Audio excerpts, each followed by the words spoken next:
आज के इस वीडियो लेक्चर में हम लोग 10th क्लास के chapter pair of linear equations in two variables से 5 क्वेश्चंस करेंगे और ये 5 क्वेश्चंस अपने आप में बड़े ही इंपॉर्टेंट क्वेश्चंस हैं। तो चलिए बिना देर किए हुए वीडियो स्टार्ट करते हैं और एक एक करके इन क्वेश्चंस को सॉल्व करते हैं। फर्स्ट क्वेश्चन में हम लोगों को दिया है the ratio of incomes of 2 persons is 9:7 and the ratio of their expenditures is 4:3। If each of them manages to save ₹2,000 per month, then find their monthly incomes। तो question में बोला गया है दो लोग हैं, ठीक है, दो लोग हैं तो लेट कर लेते हैं, एक को नेम दे दिया ए और दूसरे को क्या देते हैं हम लोग बी। तो ए और बी दो लोग हैं और इन दोनों की इनकम्स का रेशियो कितना है 9:7 है। जब रेशियो हम लोगों को दे रखा है इनकम्स का, तो जब एक्चुअल में हम लोग लेट करेंगे दोनों की इनकम्स को तो एक वेरिएबल के साथ में लेट करेंगे, ठीक है। तो किसकी बात कर रहे हैं हम लोग, इनकम्स की बातें कर रहे हैं। तो पहले के लिए नंबर क्या है 9 है, तो हम लोगों ने लेट कर लिया कि पहले की इनकम क्या होगी 9x। दूसरे के लिए नंबर क्या है 7, तो यहाँ पर लेट कर लेते हैं दूसरे की इनकम होगी 7x। फिर दूसरी चीज़ हम लोगों को क्या दे रखी है एक्सपेंडिचर्स। तो एक्सपेंडिचर्स का जो रेशियो दे रखा है वो कितना है 4:3 और यहाँ भी क्योंकि रेशियो है तो जब एक्चुअल में एक्सपेंडिचर्स लेट करने होंगे तो एक वेरिएबल के साथ में लेट करेंगे, ठीक है। तो पहले के लिए नंबर क्या है 4 है, तो मान लेते हैं कि पहले का जो एक्सपेंडिचर है वो क्या है 4y, जबकि दूसरे के लिए नंबर क्योंकि 3 है तो क्या होगा 3y इसका एक्सपेंडिचर होगा, ठीक है भाई। अब ए के लिए बेटा इनकम है 9x ए की और एक्सपेंडिचर है इसका 4y और यहाँ पर हम लोगों को क्या दे रखी है सेविंग दे रखी है। और सेविंग निकालते कैसे हैं, जब भी हम लोगों को कभी सेविंग निकालनी होती है तो कैसे निकालते हैं, इनकम में से माइनस कर देते हैं किसको, एक्सपेंडिचर को। यही तरीका होता है ना सेविंग निकालने का। अब हम लोगों के पास एक ही इनकम है कितनी 9x, इसका एक्सपेंडिचर है कितना 4y, तो अगर इनकम में से हम लोग एक्सपेंडिचर को माइनस कर देंगे तो क्या मिलने वाला है सेविंग, ठीक है। So this equal to what 2000 और इसको क्या देते हैं इक्वेशन नंबर 1। बिल्कुल इसी तरीके से यहाँ पे हम लोग देखें तो ये बी की इनकम है, बी का एक्सपेंडिचर है और अगर बी की इनकम में से बी के एक्सपेंडिचर को माइनस कर दें तो यहाँ भी हमें क्या मिलने वाला है 2000 यानी कि सेविंग मिलने वाली है, ठीक है। और इस तरीके से बन जाती है इक्वेशन नंबर 2। अब हम लोगों के पास में दो इक्वेशंस हैं, राइट। हम लोगों को क्या करना है इन इक्वेशंस को सॉल्व करके एक्स और वाई की वैल्यूज निकाल लेनी है, ठीक है। चलिए तो निकालते हैं। उसके लिए हम लोग क्या करें, हम लोग अभी कर रहे हैं y को एलिमिनेट। y को एलिमिनेट क्यों कर रहे हैं, क्योंकि हम लोगों को फाइनली निकालना है क्या इनकम्स निकालनी है और इनकम्स किससे रिलेटेड है x वेरिएबल से रिलेटेड है। तो x की वैल्यू चाहिए तो किसको एलिमिनेट करें, y को एलिमिनेट कर देते हैं, ठीक है। और क्योंकि y को एलिमिनेट करना है तो हम लोग क्या देखेंगे कोफिशिएंट, यहाँ पे y का कोफिशिएंट 4 है, यहाँ पे 3 है, तो 4 और 3 इन दोनों का एलसीएम निकालेंगे तो कितना होगा 12। मतलब यहाँ पर y का कोफिशिएंट चाहिए कितना 12 और यहाँ 12 लाने के लिए क्या करना पड़ेगा इस इक्वेशन को 3 से मल्टीप्लाई और यहाँ 12 लाने के लिए क्या करना पड़ेगा इस इक्वेशन को 4 से मल्टीप्लाई। चलिए कर देते हैं, इक्वेशन नंबर 1 को कर रहे हैं 3 से मल्टीप्लाई और इक्वेशन नंबर 2 को कर रहे हैं 4 से मल्टीप्लाई, ठीक है। तो जब इस इक्वेशन को हम लोग 3 से मल्टीप्लाई करेंगे तो इसको करिए मल्टीप्लाई 3 से 9x को, इसको मल्टीप्लाई किया तो क्या बना 27x, माइनस का साइन लगा देते हैं। 3 से इसको मल्टीप्लाई करेंगे तो क्या बन जाएगा 12y and this equal to 3 से 2000 को मल्टीप्लाई किया तो बन गया 6000। बात यहाँ तक समझ आती है। इस इक्वेशन को मल्टीप्लाई करना है किससे 4 से, तो करिए इसको 4 से 7x को मल्टीप्लाई करेंगे तो क्या मिलेगा 28x, ठीक है, माइनस का साइन लगा दो। 4 से इसको मल्टीप्लाई करोगे तो क्या होगा 12y and this equal to 4 से जब 2000 को मल्टीप्लाई करेंगे तो क्या मिलने वाला है 8000, ठीक है भाई। अब हम लोगों के पास दो इक्वेशंस तैयार हो जाती हैं और यहाँ पे देखें तो y का कोफिशिएंट -12 है, यहाँ भी -12 है, ठीक है। जब सेम साइन का कोफिशिएंट होता है तो ऐसे केस में क्या करते हैं सब्ट्रैक्ट करते हैं, ठीक है। जब इसको सब्ट्रैक्ट करेंगे तो साइन चेंज हो जाएगा, ये पॉजिटिव है तो ये नेगेटिव बन जाएगा, ये नेगेटिव है तो ये पॉजिटिव हो जाएगा और ये पॉजिटिव है तो ये नेगेटिव। अब देखो जरा, ये है माइनस का 12y और ये है प्लस का 12y, ये प्लस और माइनस कैंसिल हो गया। यहाँ पर देखिए 27x पॉजिटिव है, ये नेगेटिव है। 28x कौन सा बड़ा है, माइनस का बड़ा है तो माइनस का साइन और बड़े में से छोटे को माइनस कर देंगे तो क्या मिलेगा x and this equal to 6000 minus 8000, तो कितना बचा माइनस का 2000, करेक्ट है। इसका मतलब x की वैल्यू कितनी निकल के आ जाती है, देखो माइनस से माइनस कैंसिल कर दो तो x इक्वल टू कितना निकला 2000, करेक्ट है। फाइनली हमें क्या निकालना है, दोनों की मंथली इनकम्स निकालनी है। तो पहले की इनकम क्या है 9x है ना, तो पहले की इनकम यानी कि a माना है ना पहले को, तो a की इनकम 9x है, 9x का मतलब 9 इंटू 2000 तो कितना हुआ 18,000 और 18,000 तो देखिए सिर्फ इस ऑप्शन में है ना, आगे करने की ज़रूरत भी नहीं है, वैसे करना चाहो तो कर लो। बी की इनकम क्या होगी 7x है ना, जस्ट रख दीजिए x की वैल्यू। 7x है तो 7 इंटू 2000 और 7 इंटू 2000 का मतलब क्या हुआ 14,000। मतलब पहले की इनकम 18,000, दूसरे की इनकम है 14,000। देखिए जरा ऑप्शन बी करेक्ट हो जाता है। आई थिंक ये समझ आ गया आप लोगों को।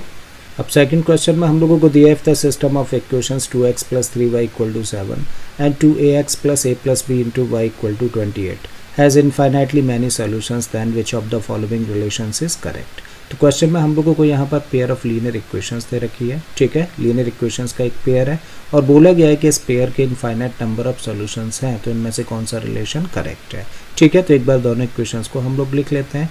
फर्स्ट इक्वेशन हम लोगों को दे रखी है 2x plus 3y equal to 7, जबकि दूसरी इक्वेशन हम लोगों को दे रखी है 2ax plus a plus b into में है क्या y and this equal to 28। Correct है भाई।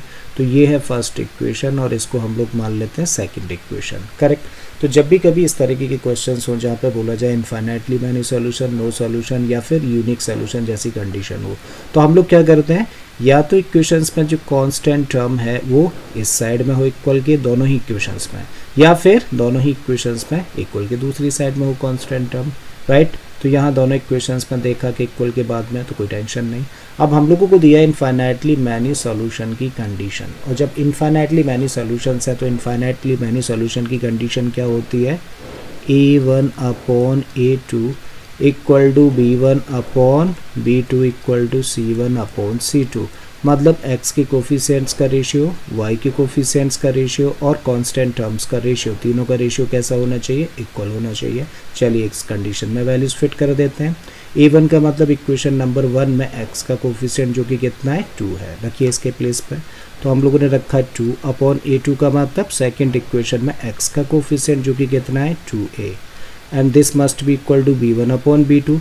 मतलब फर्स्ट इक्वेशन में y का कोफिशिएंट कितना है 3 अपॉन b2 का मतलब सेकंड इक्वेशन में y का कोफिशिएंट जो कि कितना है a प्लस b, रख दीजिए यहाँ पे a plus b and this equal to constant term. First equation में कांस्टेंट टर्म क्या है 7 है, जबकि दूसरी इक्वेशन में कांस्टेंट टर्म क्या है 28। आई थिंक बात यहाँ तक समझ आती है। अब करते हैं सिंप्लीफाई। 2 से ये 2 कैंसिल हो गया, 7 से ये 1 टाइम कैंसिल, 7 से 4 टाइम्स कैंसिल। करेक्ट है भाई। तो यहाँ से फाइनली क्या मिला 1 upon a equal to 3 upon a plus b equal to इधर क्या रहा 1 अपॉन 4। अभी क्योंकि तीन नंबर्स आपस में इक्वल है, जब ये आपस में इक्वल है तब हम लोग कह सकते हैं कि ये किसके इक्वल होगा, इसके, और ये किसके इक्वल होगा, ये भी इसके इक्वल होगा। ठीक है। देखो यहाँ भी वेरिएबल है तो इसको कंपेयर किया कांस्टेंट वाले टर्म से, यहाँ भी वेरिएबल है तो इसको भी करिए किसके साथ, कांस्टेंट वाले टर्म के साथ कंपेयर करिए। तो बेटा यहाँ से दो चीज़ें निकल के आ जाती हैं। पहली चीज़ क्या 1 upon a equal to what 1 upon 4, और अगर ऐसा है तो क्या करें क्रॉस मल्टीप्लाई, तो a इक्वल टू कितना आ गया 4। तो a की वैल्यू निकाली जो कि कितनी है 4 है। बिल्कुल इसी तरीके से ये दोनों भी कैसे होंगे इक्वल। जब इन दोनों को हम लोग लेके चलने का काम करें तो 3 upon a plus b equal to किसके है 1 अपॉन 4 के। ठीक है। और a की तो अब हमारे पास वैल्यू है ना कितनी 4, रख देते हैं यहाँ पे a के प्लेस पे। सो ये बना 3 upon 4 plus b and this equal to 1 upon 4 कर दीजिए जी क्रॉस मल्टीप्लाई। क्रॉस मल्टीप्लाई करेंगे तो 1 का मल्टीप्लाई 4 प्लस बी में होगा तो क्या बनेगा 4 प्लस बी इक्वल टू 4 का मल्टीप्लाई 3 में किया तो बना 12। तो b इक्वल टू कितना आ गया 12 अपने प्लेस पर है, इसको करेंगे ट्रांसपोज तो ये माइनस में जाएगा। तो b इक्वल टू कितना है 12 माइनस 4 का मतलब 8। करेक्ट है। और हम लोग देख पा रहे हैं कि a 4 है b 8 है, तो इसी चीज़ को चाहे तो क्या लिख सकते हैं 2 इंटू 4, और इस 4 की जगह पे चाहे तो क्या रखा जा सकता है a रखा जा सकता है, रख दीजिए। तो b equal to what 2a। जरा चेक कर लेते हैं ऑप्शन में कहीं ऐसा है, yes a equal to 2b है, फिर b इक्वल टू 2a। इसका मतलब कौन सा ऑप्शन करेक्ट हुआ, ऑप्शन बी करेक्ट हो जाता है। अब थर्ड क्वेश्चन में बोला गया the value of k4 which the system of equations x plus k plus 1 into y equal to 5 and k plus 1 into x plus 9y equal to 8k minus 1 has infinitely many solutions. तो question में हम लोगों को यहाँ पर linear equations का एक pair दे रखा है और बोला गया है कि अगर इस पेयर के इनफाइनाइट नंबर ऑफ सॉल्यूशंस हैं तो k की वैल्यू फाइंड करिए। ठीक है। तो चलिए एक बार लिख लेते हैं दोनों इक्वेशंस को। फर्स्ट इक्वेशन क्या है x plus k k plus 1 into y equal to 5, ये है फर्स्ट इक्वेशन। ठीक है, सेकेंड इक्वेशन हम लोगों को दे रखी है k प्लस 1 इंटू में क्या है x है plus 9y equal to 8k minus 1। ठीक है, तो जब भी कभी इस तरीके के क्वेश्चंस हो, अभी अभी डिस्कस किया था ना हम लोगों ने, जहाँ पे हम लोगों को बोला जाए infinite number of solutions, no solution या यूनिक सॉल्यूशन, तो ऐसे केस में हम लोग कांस्टेंट टर्म देखते हैं, या तो दोनों ही इक्वेशंस में वो इक्वल के बाद हो या फिर दोनों इक्वेशंस में इक्वल से पहले हो। तो यहाँ पे कांस्टेंट टर्म इक्वल के बाद में कोई टेंशन नहीं। अगर एक से ज़्यादा टर्म कांस्टेंट टर्म में दिख जाए तो उसको ब्रैकेट में रख लो। ठीक है, अब क्योंकि क्वेश्चन में क्या दिया है, इनफाइनाइट नंबर ऑफ सॉल्यूशन है इस गिवन पेयर के, और इनफाइनाइट नंबर ऑफ सॉल्यूशंस की कंडीशन क्या होती है, उसकी कंडीशन होती है a1 upon a2 must be equal to b1 upon b2 equal to c1 upon c2। Right, मतलब x के कोफिशिएंट्स का रेशियो, y के कोफिशिएंट्स का रेशियो और कांस्टेंट टर्म्स का रेशियो, तीनों का रेशियो कैसा होना चाहिए, इक्वल होना चाहिए। ठीक है, निकालिए जरा a1 अपॉन a2 की वैल्यू। a1 का मतलब फर्स्ट इक्वेशन में x का कोफिशिएंट कुछ नहीं दिख रहा तो क्या है, 1 है। ठीक है, तो यहाँ पे हम लोगों ने लिखा 1 अपॉन a2 का मतलब सेकेंड इक्वेशन में x का कोफिशिएंट जो कि कितना है, k plus 1, and this equal to b1 upon b2 मतलब फर्स्ट इक्वेशन में y का कोफिशिएंट जो कि कितना है, k प्लस 1, रखो जी value k plus 1 upon b2 का मतलब सेकंड इक्वेशन में y का कोफिशिएंट जो कि कितना देख पा रहे हैं, 9 है। ठीक है, so this equal to c1 का मतलब फर्स्ट इक्वेशन में कांस्टेंट टर्म जो कि कितना है, 5 है, और c2 का मतलब सेकंड इक्वेशन में कांस्टेंट टर्म जो कि कितना देखा, 8k माइनस 1। ठीक है भाई, अब हम लोगों के सामने तीन एक्सप्रेशन है जो कि आपस में इक्वल हैं। ठीक है, तो हम लोग इनमें से किसी का भी यूज़ कर सकते हैं। तो चलो हम लोग क्या कर रहे हैं, इन दो एक्सप्रेशंस को लेके चल रहे हैं, क्योंकि तीनों इक्वल हैं तो ये दोनों भी आपस में कैसी होंगी, इक्वल होंगी। तो यहाँ से उठाया हम लोगों ने 1 अपॉन में क्या है, k plus 1, and this equal to किसके इक्वल होना चाहिए, 5 अपॉन 8k माइनस 1 के इक्वल होना चाहिए। अब इसको करते हैं सिंप्लीफाई, और सिंप्लीफाई करने के लिए क्या करते हैं, क्रॉस मल्टीप्लाई कर देते हैं। ठीक है, तो 5 का मल्टीप्लाई k प्लस 1 में करेंगे तो रखा 5 इंटू k प्लस 1, वहीं 8k माइनस 1 का मल्टीप्लाई 1 में होगा तो ये तो किसके इक्वल रहेगा, 8k माइनस 1 के ही। 5 का अंदर मल्टीप्लाई करें तो मिला 5k, और 5 का मल्टीप्लाई 1 में करेंगे तो 5, and this equal to 8k minus 1। अब वेरिएबल यहाँ पर है, वेरिएबल यहाँ पे, तो वेरिएबल तो हम लोग एक साइड में लेके जा रहे हैं, कांस्टेंट टर्म दूसरी साइड में लेके जा रहे हैं। ठीक है, तो इधर क्या है ऑलरेडी 5, 1 इधर आएगा तो ये प्लस में आ जाएगा। ठीक है, so this equal to 8k अपने प्लेस पर रखा हम लोगों ने, और क्योंकि 5k को ट्रांसपोज किया तो ये माइनस में गया। ठीक है, सो 5 प्लस 1 कितना हुआ, 6 इक्वल टू 8k में से 5k माइनस किया तो क्या मिला हम लोगों को, 3k। अब जस्ट क्या करें, k को इधर ही रखते हैं, 3 को कर देते हैं ट्रांसपोज, तो 6 अपॉन में जाएगा 3, and this equal to k। 3 से कैंसिल आउट करो 2, तो इसका मतलब k की वैल्यू कितनी निकल के आती है, 2 निकल के आती है कहीं ऑप्शन में, yes option A is correct. अब फोर्थ क्वेश्चन में हम लोगों को दिया है if am is not equal to bl then the system of equations ax plus by equal to c and lx plus my equal to n has a unique solution, no solution, infinitely many solutions या फिर none of these। तो question में हम लोगों को यहाँ पे linear equations का एक पेयर दे रखा है, और साथ में हम लोगों को यहाँ पर एक कंडीशन दे रखी है। अब इस कंडीशन के बेसिस पे हम लोगों को बताना है कि जो लीनियर इक्वेशंस का यहाँ पर पेयर है उसका एक ही सोल्यूशन होगा, कोई भी सोल्यूशन नहीं होगा, बहुत सारे सॉल्यूशंस होंगे, या फिर इन सॉल्यूशंस में से कोई भी नहीं होगा। ठीक है, तो चलिए करते हैं। सबसे पहले जो कंडीशन हम लोगों को दे रखी है एक बार लिख लेते हैं। तो हम लोगों को दिया है am is not equal to bl, बात यहाँ तक समझ आती है। अब चाहें तो इसी कंडीशन को थोड़ा सा चेंज करके लिख सकते हैं, a को तो यहीं पर रोकें, m को कर दें ट्रांसपोज, और इधर से हम लोग b को इधर ही रोकें और l को कर दें ट्रांसपोज, और l क्योंकि मल्टीप्लिकेशन में था तो ट्रांसपोज करेंगे तो डिवीजन में आएगा, तब लिखेंगे a upon l is not equal to b अपने प्लेस पर है, और m को इधर ट्रांसपोज किया गया है तो क्योंकि m मल्टीप्लिकेशन में था तो ट्रांसपोज करेंगे तो डिवीज़न में जाएगा। मतलब जो दे रखी है कंडीशन उसी के बेसिस पे हम लोग कुछ उस कंडीशन को इस तरीके से लिख सकते हैं कि a upon l is not equal to b upon m। ठीक है, अब आते हैं हम लोग गिवन पेयर पर। एक बार लिख लेते हैं इक्वेशंस को, क्या दिया है ax plus by equal to c, जबकि जो दूसरी इक्वेशन है वो क्या है, वो है lx plus my equal to n। ये है इक्वेशन नंबर 1 और ये है इक्वेशन नंबर 2। तो कभी भी जब इस तरीके के क्वेश्चंस हो जहाँ पे हम लोगों को चेक करना हो कि given pair of linear equations का एक ही सोल्यूशन होगा, एक भी सोल्यूशन नहीं होगा, या फिर इनफाइनाइट नंबर ऑफ सॉल्यूशंस होंगे। तो ये चीज़ चेक करने के लिए हम लोग क्या निकालते हैं, x के कोफिशिएंट्स का रेशियो, y के कोफिशिएंट्स का रेशियो और कांस्टेंट टर्म्स का रेशियो निकालते हैं। ठीक है, तो x के कोफिशिएंट्स का रेशियो यहाँ पे कितना है, x के कोफिशिएंट्स का रेशियो है a1/a2 से दिखाते हैं हम लोग, जो कि फर्स्ट इक्वेशन में x का कोफिशिएंट क्या है a, सेकंड इक्वेशन में x का कोफिशिएंट कितना l। इसका मतलब a1/a2 की वैल्यू कितनी है, a/l। वहीं b1/b2 की वैल्यू निकालें तो b1 का मतलब फर्स्ट इक्वेशन में y का कोफिशिएंट जो कि कितना है b अपॉन सेकंड इक्वेशन में y का कोफिशिएंट कितना है m। करेक्ट है। अब आ जाते हैं हम लोग गिवन कंडीशन पर। तो गिवन कंडीशन में हमें a/l is not equal to b/m दिया है ना, तो a/l और a/l के प्लेस पे क्या रख सकते हैं, a1/a2, राइट। सो a1/a2 और नॉट इक्वल टू का साइन है, लगा दीजिए b/m और b/m की जगह पे क्या रख सकते हैं, b1/b2। करेक्ट है। तो कभी भी जब हम लोगों के सामने दो इक्वेशंस हों, यानी कि लीनियर इक्वेशंस का एक पेयर हो और उस पेयर के अंदर x के कोफिशिएंट्स का रेशियो और y के कोफिशिएंट्स का रेशियो इक्वल ना हो, तो ऐसे केस में नंबर ऑफ सॉल्यूशंस कितने होते हैं, अ यूनिक सोल्यूशन, एक ही होता है। करेक्ट है। तो कौन सा ऑप्शन करेक्ट हो जाता है इस कंडीशन के बेसिस पर, ऑप्शन ए करेक्ट हो जाता है। अब फिफ्थ क्वेश्चन पर हम लोग आते हैं और इसमें दिया है the value of k for which the equations 3k + 1 × x + 3y = 2 and k² + 1 × x + k - 2 × y = 5 has no solutions then the value of k is. तो क्वेश्चन में हम लोगों को यहाँ पे लीनियर इक्वेशंस का एक पेयर दे रखा है और बोला गया है कि अगर इस पेयर का एक भी सॉल्यूशन ना हो तो फिर ऐसे में k की वैल्यू क्या होगी।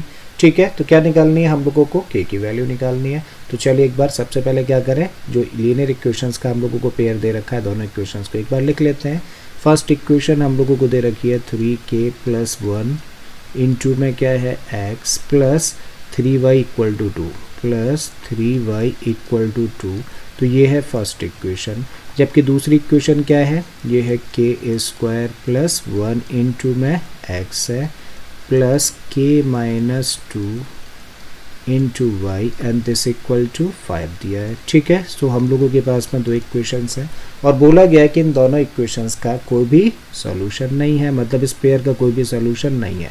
और किसी भी पेयर का सॉल्यूशन ना होने की कंडीशन क्या होती है, उसकी कंडीशन होती है कि a1/a2 is equal to what, b1/b2 but not equal to c1/c2। बात समझ आती है, मतलब x के कोफिशिएंट्स का रेशियो y के कोफिशिएंट्स का रेशियो के इक्वल है, जबकि कांस्टेंट टर्म्स का रेशियो डिफरेंट होगा। करेक्ट है। चलिए a1/a2 वैल्यूज रख देते हैं। a1 का मतलब फर्स्ट इक्वेशन में x का कोफिशिएंट जो कि कितना है 3k + 1, रखिए जरा a1 के प्लेस पे। सो 3k + 1 अपॉन a2 है, a2 का मतलब सेकंड इक्वेशन में x का कोफिशिएंट जो कि कितना है k² + 1, रख दीजिए k² + 1 and this equal to b1/b2, मतलब फर्स्ट में y का कोफिशिएंट कितना है 3 और b2 का मतलब सेकंड इक्वेशन में y का कोफिशिएंट कितना है k - 2 and this is not equal to c1/c2, मतलब कांस्टेंट टर्म फर्स्ट इक्वेशन में कितना है 2 है, सेकंड इक्वेशन में कांस्टेंट टर्म कितना है 5। तो यहाँ से हम लोगों के सामने तीन एक्सप्रेशंस निकल के आई, जिनमें से ये दो एक्सप्रेशंस इक्वल वाला रिलेशन शो करती हैं और बाकी की एक्सप्रेशंस अगर इसके साथ में कंपेयर करेंगे इन दोनों को तो अनइक्वल का। और हमें तो क्योंकि k की वैल्यू निकालनी है ना, तो कौन सा रिलेशन लेके चलें, इक्वल वाला रिलेशन लेके चलें। ठीक है, तो इन दोनों को कंसिडर कर लेते हैं। तब इसको लिख सकते हैं 3k + 1 upon k² + 1 must be equal to 3/k - 2। अब फर्दर सिंप्लीफाई करना है तो क्या करें, क्रॉस मल्टीप्लाई कर देते हैं। तो करिए जी क्रॉस मल्टीप्लाई, 3k + 1 का मल्टीप्लाई होगा किसके साथ में, k - 2 के साथ में, जबकि 3 का मल्टीप्लाई करेंगे किसके साथ में, k² + 1 के साथ में। ठीक है, चलिए कर देते हैं। 3k का मल्टीप्लाई जब k में करेंगे तो कितना हो जाएगा, ये बन जाएगा 3k²।